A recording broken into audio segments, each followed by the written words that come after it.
Thank you, Father Gary, and it's lovely to see you all. Today I would like to bring us on a small journey. I am not a Newman scholar, so I won't be focusing much on him. Instead, I'll be focusing on John Hungerford Pollen, who was the designer, the amateur architect and artist of this church. And there's a fabulous collection of his letters that I've found in the Bodleian Library, and I've done. I want to bring them to life and to light, and I'd like to show the story of this church through Pollen. So that's mostly what I'll be focusing on this evening. So a very quick introduction to this church. Life is short, art is long is a quote by Pollen about his study of art and architecture, and I'll introduce a little bit more about that later. But first, this is a short letter, excerpt from a letter from Newman to an Irish artist, Richard Stoughton, about as he arrives in Dublin in 1851, and he's already thinking about building a church. And he's interested in the style of that church. He himself wasn't very interested in the Gothic, which is very much the style of architecture that was being built in Ireland and in the UK, where Pollen is from. But we can see here from Newman that he is not interested in Gothic, but he is interested in the Roman Basilica style. He's beginning to have interest in that, but he describes it as an omnibus, which I just love. And so he's only just beginning to have an idea of what his church will be like.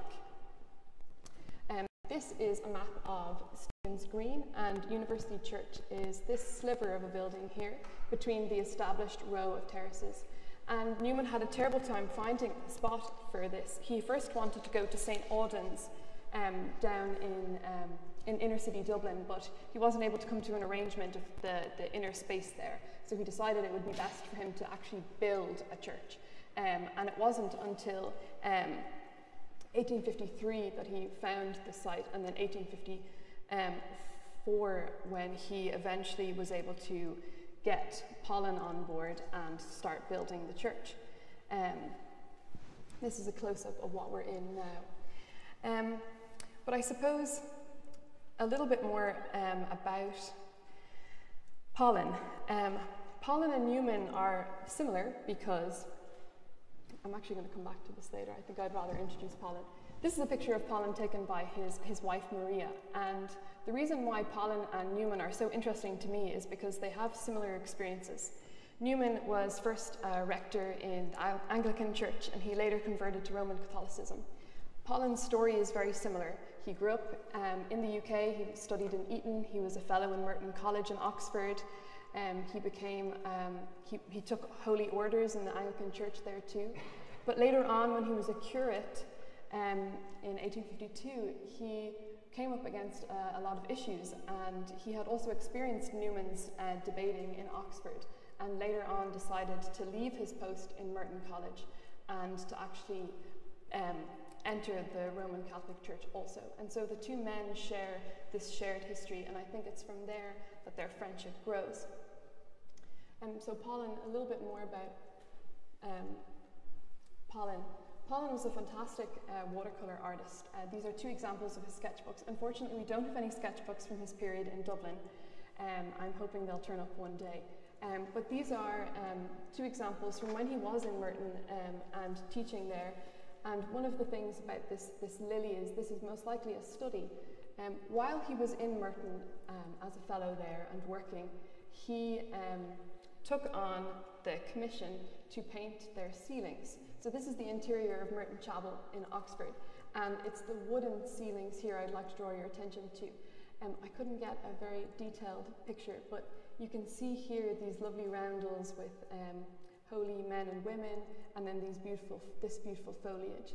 And so he took this upon himself when he was there. They had a wooden ceiling that had been painted and was peeling, and while there he decided he would take it upon himself to paint that ceiling. And this is his primary experience. Before this, he didn't really have much experience in the art world. One of his uncles, Cockrell, was a well-known architect in the UK, but he himself didn't have much experience in it. before coming to Ireland. This is another example I just want to bring in because after being involved in this church, he became a little well known in circles dealing with the Romanesque and different revivals like that. And here's a picture of the ceiling of Kilkenny Castle in Ireland, and this is actually also by the hand of Pollen. And I show this too because really beautiful Celtic designs and knots that he's put up here, very different to what is in this church, and that I'll talk about again a little more later. So now I'm going to go back because it's important to... So, Newman and Pollen. In November 1853, Newman wrote to Pollen's father-in-law. Pollen had left the church and had married, was going to marry, and Newman needed someone to come on his staff, someone he could trust, someone who understood where he was coming from. And so he writes to Pollen's father-in-law and asks, "It would give me great pleasure and it would be a great service to the university to be able to connect to Mr. Pollen with it. I wonder if he has any idea what a professor of fine art ought to teach," because up until this point, this is the painting of Merton Chapel was the only experience he had. But Newman said it would be most important to get a person like Mr. Pollen to give the subject a Christian character and separate it from the sensuality which was often considered part of it, without running into the extravagancies of the ultra-Puginians. And I'll introduce you a little bit more to Pugin later. And the next letter he sent from Newman directly to Pollen was that I very much want to induce you to come to Dublin in the capacity of professor or lecturer in fine arts in our university. And I would consider the occupation would be of great benefit to the Catholic community, and as to the decoration of a university church, to which you kindly speak, we must have a church, temporary or permanent, and it must be decorated, and I should be very much obliged by your assistance in the decoration. And so this is December 1854. The two men haven't met yet, but already Newman has decided that Pollen is the man for him. So they haven't shared any life yet, but he already knows this is who he wants to decorate his church. And so Pollen accepts. He moves to Ireland. They meet in May of 1855 for the first time, and by 1855 in June, Newman has got the land behind this building, 87 and 86, and he has begun the idea of building this church. So in June 1855, Newman writes to Pollen and says, "My dear Pollen, thank you for your plan. It has just arrived, which I like very much." And it wasn't until June 23rd that Newman was able to actually sign the contract to have the land for this church. So they're already way ahead of themselves and getting to work on building the church.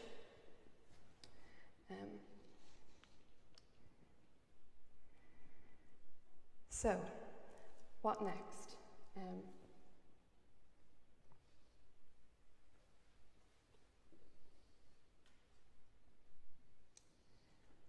A whole series of letters begins between the two gentlemen.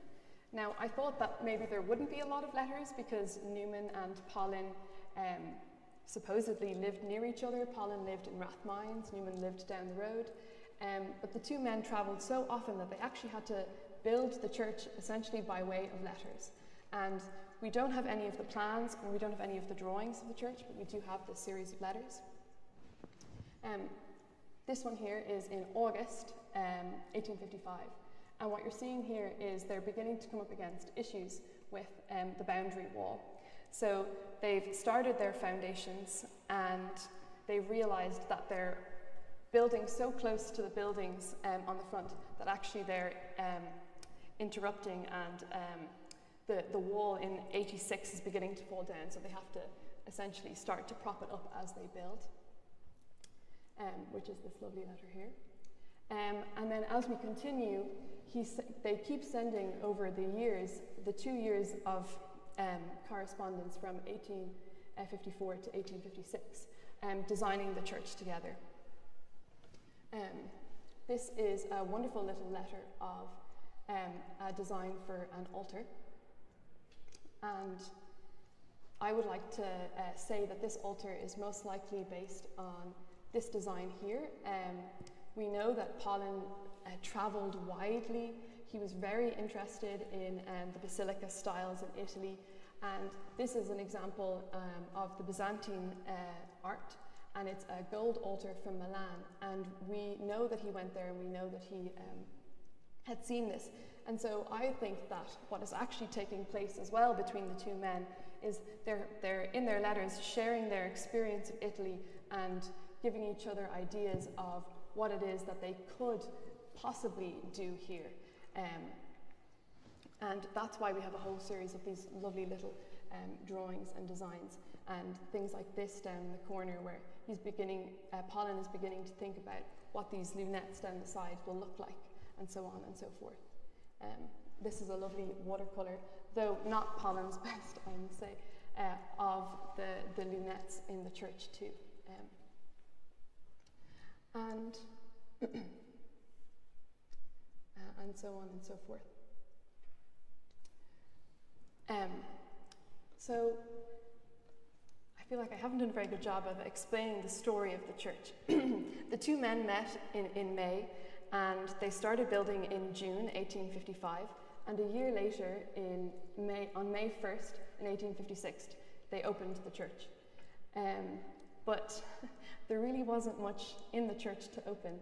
This is a quote from the London Illustrated News celebrating the opening of this church. And my favourite detail in this is it says, every decorative ornament, however minute, possessed its own symbolic and beautiful meaning.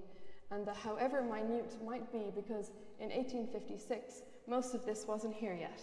What was here, the lunettes had only, 2 of them had been painted. The wall paintings above hadn't arrived yet. The marble had all been put in. The baldacchino behind here had not been put in.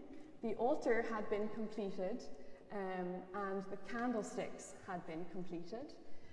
This wonderful gallery here had been completed, and the alabaster railing had been completed, as well as the tiles on the floor. But essentially everything from the marble up had not been finished. The apse hadn't been painted, and people experiencing the church on this first day of its opening in May 1856 wouldn't have seen what this apse looks like. And though grainy, I love this engraving of the event, because we see this pulpit also existed at the time, and it's very small and it's tucked in over here to one side, whereas the size of this gallery here is largely exaggerated. And then at the very back there's this huge square box we can just make out. That's because because they didn't have this finished, they decided to hang a curtain around this area. And the apse also hadn't been painted. The scaffolding had been taken down and then put back up for the opening of the church. And so these circles we see here is the artist's interpretation of what might become of the space. But we can see the wooden ceiling.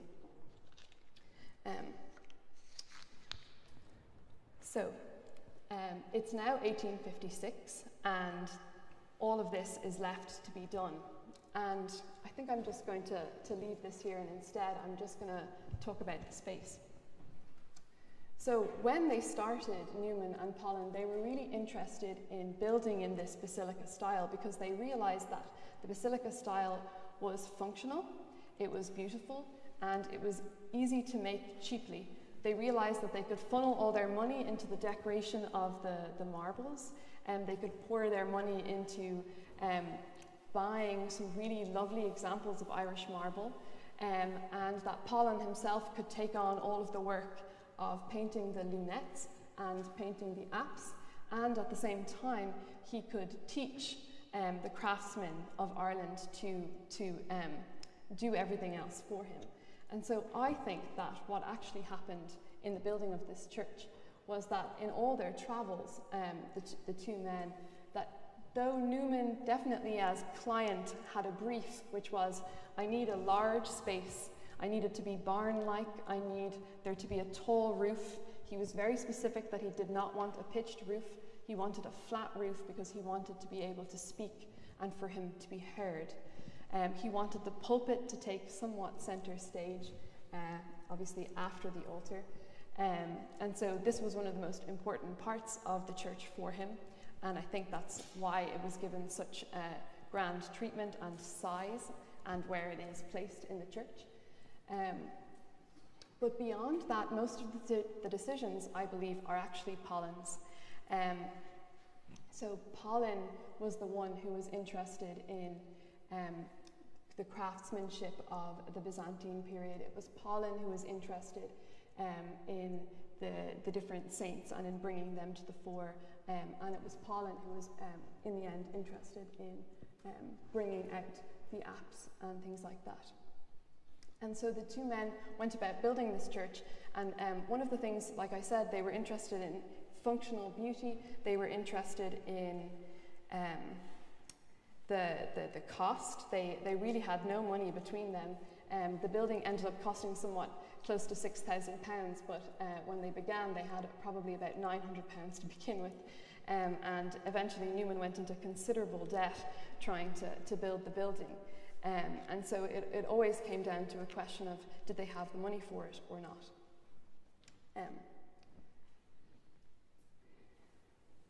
So, the building itself. Many people have written about this space, and there are many ideas about what inspired the apse.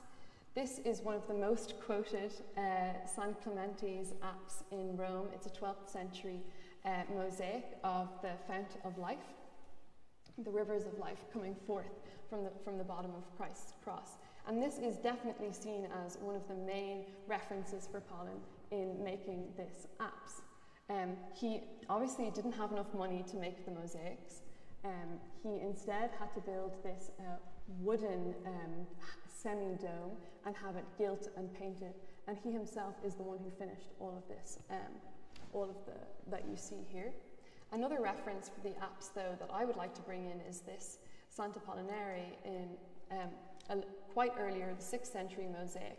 And here we have the Saint Apollinare in the center. But what I really think is this large circle here, very much is Mary here seated, Our Lady seat of wisdom, sede sapiente, and the fact that we have this wonderful hand, which we also have up here, and the same sort of radiating glory that is present up here. And so what I suppose I'm trying to introduce to you is this idea that all of their experiences, everywhere they had traveled, all the buildings they had seen between them, they're really just picking and choosing all of their favorite parts and putting them together in kind of an assemblage of a basilica. And that's what we see taking place here as well. Another reference for the apse in particular is the Adoration of the Mystic Lamb in Ghent in Belgium, specifically Mary in this painting. So Mary here, Pollen has said to have gone multiple times to see this piece and had become totally fascinated by it. And he, one of the writers on this space says that he found her really striking, and unfortunately we can't see it as brightly as maybe when it was painted originally, but we have very similar kind of braiding and ornamentation on the folds of Our Lady's dress, up here also, and the gold, the gold as well, and as well she's crowned in a very similar way. And so this is, very much another reference to this apse. And when Pollen was there, he had said that he had actually written a letter and said the picture is brimful of ideas, and he really wanted to represent the creation as restored. And we only really get hints of that in this large apse here, but creation very much is present in it. So we have a whole series of animals along these, what Pollen actually called mystic vines. So he called this composition the Scrolls of Mystic Vines, and he, in between somewhat nameless and faceless saints, he isn't referring to any particular saint, but like a body of holy people, a body of holy saints, and then a whole series of birds, bees, lovely insects. There's a dragonfly here, and different things like that, and then all along this lower rim also. But at the point where it arcs over the altar, we have a different sort of scroll here. What's actually here are, we have bundles of grapes, and then some of the vines also have bits of wheat on them. He was very interested in this idea in the Byzantine church of placing the details of the church close to their, not necessarily function, but their like ritual function. And so the series of arches we have here on the altar, the one that is closest to the altar has, and I have asked Father Gary if you would like to, afterwards you're very welcome to come up and to take a look at what is happening underneath here up close. And I do invite you to come and look at this particular one here, because this particular one has a lovely selection of ears of corn and grapes, and that's obviously directly referencing what takes place here. When the space first opened, there was no altar. This wooden altar was not here. We actually only had this back altar here. And so definitely come up and take a look at that. In terms of the altar, Pollen went back and forth between Birmingham and visiting Newman there when he was living there, and coming back and forth, meeting with people who had interesting things, and he was constantly designing the altar and the baldacchino. The altar was ready for May 1st, 1856 when it opened, but the baldacchino wasn't ready, and in October he's still sending letters. So the church has been open for months and he's still sending letters to Newman about how to finish the altar here. And this is a design he's still thinking about how to make it right in October. And it wasn't until the end or the middle of November in 1856 when finally everything was up on the walls and everything was finally complete. And about the altar, I've lost my letters. Well, just think about that picture of the golden altar, I believe it was in the beginning. I'm sorry about this. Yeah, the altar. So he travelled back and forth to Derby because what he was very interested in was getting some sort of precious stone, 12 precious stones. And so there's 2 sets of 6 Derby fluorospar precious stones on either side of a cross in the middle. And this golden altar cross that I think he's copying has what is known as Christ in glory seated in the center. And then there are the 4 evangelists that make up the cross on either side and above and below Christ, and then 4 doctors of the church surrounding. And he does the same thing here. He wasn't able to finish this altar in marble. He actually, and I'm going to walk over here now, he instead, because he ran out of funding, when you look at this altar, the only part that is actually marble is the marble around the Derby fluorospars. So this marble is alabaster, and then we have the 6 on this side, Derby fluorospars, and on the other side as well. But everything else is wood. So it's only the front panel that is actually marble because they just did not have enough money, unfortunately. And the panels in the center also are very much, these are wood, and they've been painted by Pollen, and they still, like Father Gary said at the very beginning, they still hold their gold very, very well. And the same with these candlesticks. Pollen says that he made up a design one night, late one night. He knew he had enough money to get 2 made in metal, but he didn't have enough money to make them all in metal. So he made up a design for the candlesticks, and he employed carpenters who were finishing other things in the church. And he drew on, he said, in pencil onto the rough shape of the different parts of wood, the design for this foliage. And so the 6 we see here are actually wood, these gold gilt candlesticks. And again, it was because they didn't have enough money to make everything. in marble and as well in metal. And so they're kind of cutting corners here and there, but very much trying to keep the integrity of the space and the integrity of the colouring as well. So in 1856, in October, when he's finalising the baldacchino, this up here, this wood baldacchino, this was made in deal, and it hadn't been gilt yet either. So when he's finalising all of these things in October, he also realises that there's a big gap. So this section here of these lovely patterned flowers and the white tile, this had not been inlaid yet either. So when the church was being used and when it was opened, you know, we have this marble section, and Pollen was working to finish on the apse, which he eventually finished in November. But this section here, they had left blank, and he was also still wondering what it was that he was going to do with that. And he was particularly worried that the colouring of the marble would match the colouring of the apse, and so he decided this red ground was probably the best thing to do, as well as the foliage.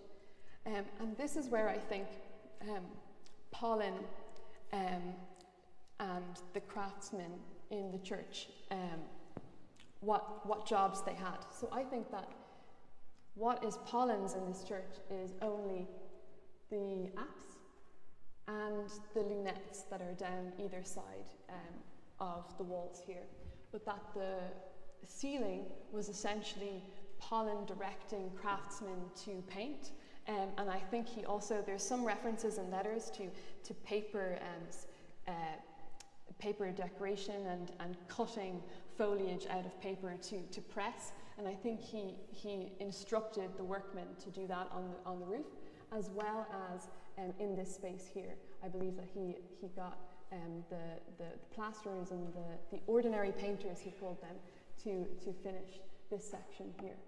So it's really very much the sort of building that is happening organically. It's coming forward as they have money, and it's coming together as each section is finished. He then decides how to go about the section after that.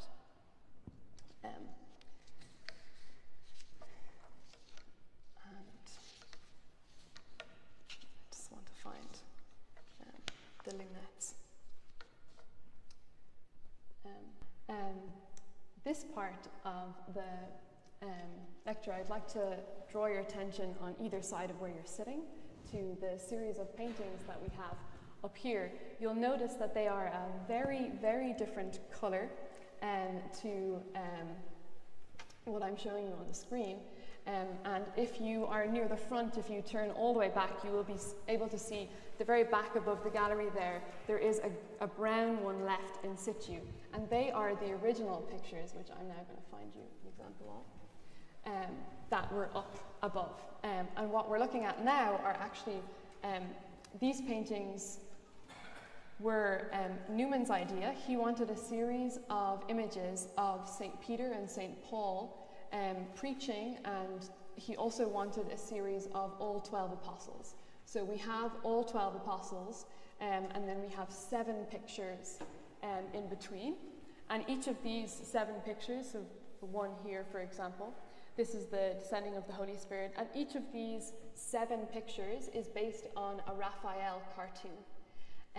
And Newman went to Rome and he organized to have these paintings painted, and they were sent flat packed, I suppose, and rolled up. And they arrived late in the summer of 1856 after the church had opened, and then they had to go about building frames to put them in place.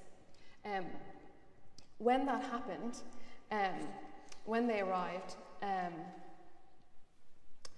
they were in this style here. Very hard to make out. This is the only one that is left up there. This is, I believe, St. Thomas, and we have this kind of lovely foliage either side here, and different patterns that made up this lovely framing that was then carried over in the 2006 set that were built, made again for the church. And the reason why there is these 2006 series is because, unfortunately, these have degraded so much that it's almost impossible to see them, and they had become completely brown. And I think that perhaps the reason for that is that when they arrived, Newman was so worried that actually behind these paintings is exposed somewhat plaster. It hasn't been smoothed like the upper section of the church. And I think Pollen was so worried that the damp was going to get into them that he employed the painters here to put on something called gutta percha, or it's kind of like an Indian rubber. And he asked them to paint it on the back of the paintings. And this would have been a very abrasive material. And his thought was, he had heard that that's what you do to paintings when you're worried about the damp seeking in. And so he had the whole series of paintings painted from the back with this gutta percha. There is also a very serious amount of varnish on the front of the paintings, which over time led them to darken. I believe it was 2004 that the National Gallery helped out and looked and said that there really was nothing to be done for them. And later on in 2006, there was a donation from the state, and the OPW were involved, and a new project was made, and this series that you see up here were commissioned. So these are from 2006, and they're by an Istanbul born artist called Levent Tuncer. And what I think happened was that though the series of the large stories of St. Peter and St. Paul were based on Raphael's cartoons, I think that what actually happened was during the commission that Levent Tuncer went back to the Raphael cartoons, and he has actually ended up copying them almost directly. So I don't think that what happened was that Levent Tuncer copied what was. I think Levent Tuncer actually copied the cartoons as the cartoons were. So instead of making copies in the design in which they were up, because Pollen had been very particular about how the saints would be painted. He didn't want any breezy Italian saints, he said. He wanted saints that were solemn, and that all of the colourings would connect back to the marbles. And he was particularly, and I have a quote here that I didn't manage to put into my notes that I'd like to read. He was particularly worried that the backgrounds of the apostles, so the apostles being these portrait single figures, that the backgrounds of those would be brown only, not gold, because he already had gold ground in these saints in the lunettes along the side of the building. And he was very worried that the man who had been employed to help instruct the painters to paint the series, he was very worried that they would be too modern and that they would have special modernisms in the way of breezy saints. And the way in which that would harm the whole church would be that the deep colours in the marble would be killed entirely if such brilliant tinctures were to be employed. And so with that, I think if Pollen was here today, I think he'd be a little dismayed at the colouring, the super tinctures, in his own words, of the original cartoons he already thought were too strong a colouring. And so he was very, very worried about that. And so I think he would be a little dismayed by the colouring of them now, unfortunately. But they were very important to Newman, because when he was thinking about this church, wasn't entirely sure what it was going to be called. So, like I said, in May, when the church opened, it was blessed and opened as the University Church, and it didn't necessarily have a name attached to it yet. And all of the references around May 1856 that Newman makes to the space, he calls St. Peter and St. Paul, or the University Church. And when Pollen is talking about the church, he also mentions St. Peter and St. Paul. And Pollen's daughter wrote an extensive biography of Pollen's life, and she, every time she refers to this space, calls it St. Peter and St. Paul. And we have a whole series of stories from the lives of St. Peter and St. Paul. And obviously, Paul was an avid preacher, and so that was definitely going to be inspiration for Newman. And then on either side of this pulpit, we have, and it's going to be hard for you to see from where you are, but you'll be able to see this one here. This one is Paul, and on the other side there's a matching one that's Peter. And he's put them on either side of the pulpit, kind of, because that's what he wants the pulpit to be associated with and people to be thinking about. And so I think that even in May in 1856, he wasn't entirely sure what the church was going to be named and what was at its centre. But up until that point, it was always referred to as St. Peter and St. Paul, and then it was blessed as University Church.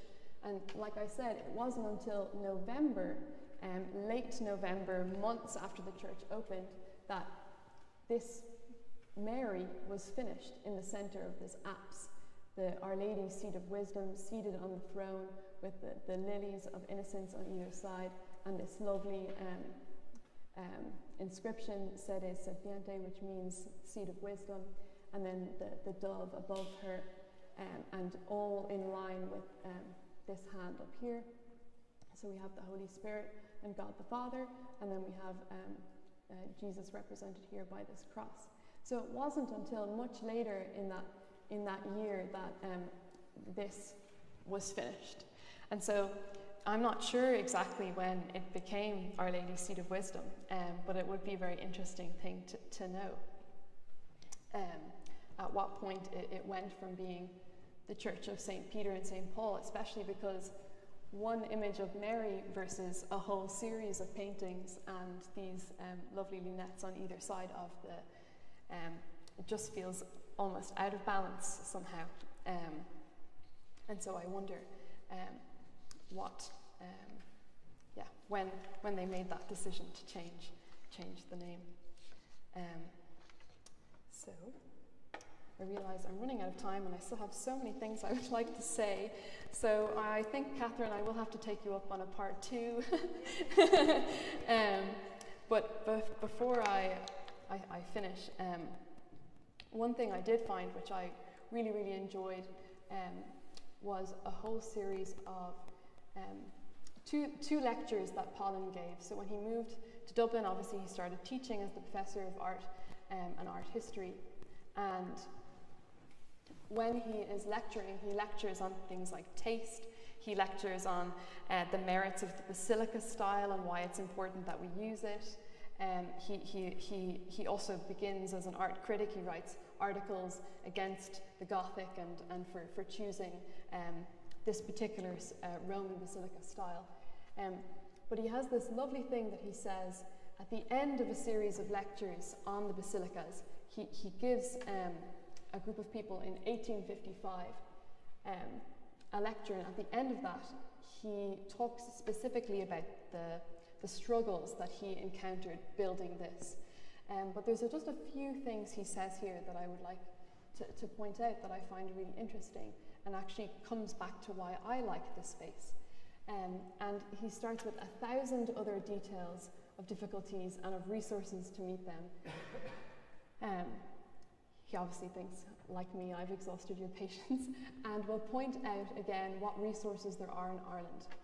And he says, and in intelligence and a quickness of her ordinary workmen, whose patience and docility in a number of operations, altogether strange to them, because I'm sure he was getting them to do all sorts of things, from making this screen. I know he just came on site one day and decided he wanted the screen made, and it was made. Enabled me to carry out much that could ordinarily be entrusted only to craftsmen of long training. And here I think he kind of reveals a little bit more of why he personally likes this particular style of architecture. And he says that there is this advantage to an architect that he gets in such circumstances: men who have little to unlearn. What we have in our building is a prevailing idea, a spirited work, calculated to produce its effect at the proper distance. Professed carvers would have attempted smoothness and what they call finish, and so ruined the design. And when he's teaching at another point on the basilica, he says something really interesting. He says, the basilicas exhibit a system of internal architecture, Now, this decoration is less costly and far easier than that of exteriors, and if one only can be affected, more consonant to the Christian spirit. And what I think he means, and I think the reason why Newman felt so confident in just handing this task to Pollen, was that they both believed that the basilica reflected a consonant Christian spirit, in the sense that it was an internal one. It was interested and fascinated with the mysteries of the interior Christian life. It was fascinated in teaching. It was always ornamenting the within and trying to provide an experience. He says that the most striking point for him of basilicas is that here worshippers themselves entered and heard and saw the mysteries within. I have no wish to undervalue the Gothic, but which are today the loftiest production of design in the modern world. But Gothic in its true home is mostly external in its beauty. Whereas to be sublime in the old manner, we must be interior, and we must reveal the mysteries of the interior and not of the exterior. And so he finishes this lecture by saying that we have many decorations still to place on many parts of our wall surface, the altar to complete, and diverse details for which there are as yet no funds. But he is, of course, still interested in continuing on with it, and he does so until the end of November. But it's that internal Christian spirit that I believe this sort of church ended up representing for both Newman and Pollen, and that's one of the main reasons why they chose to build in this particular manner. And with that, I think I'll stop.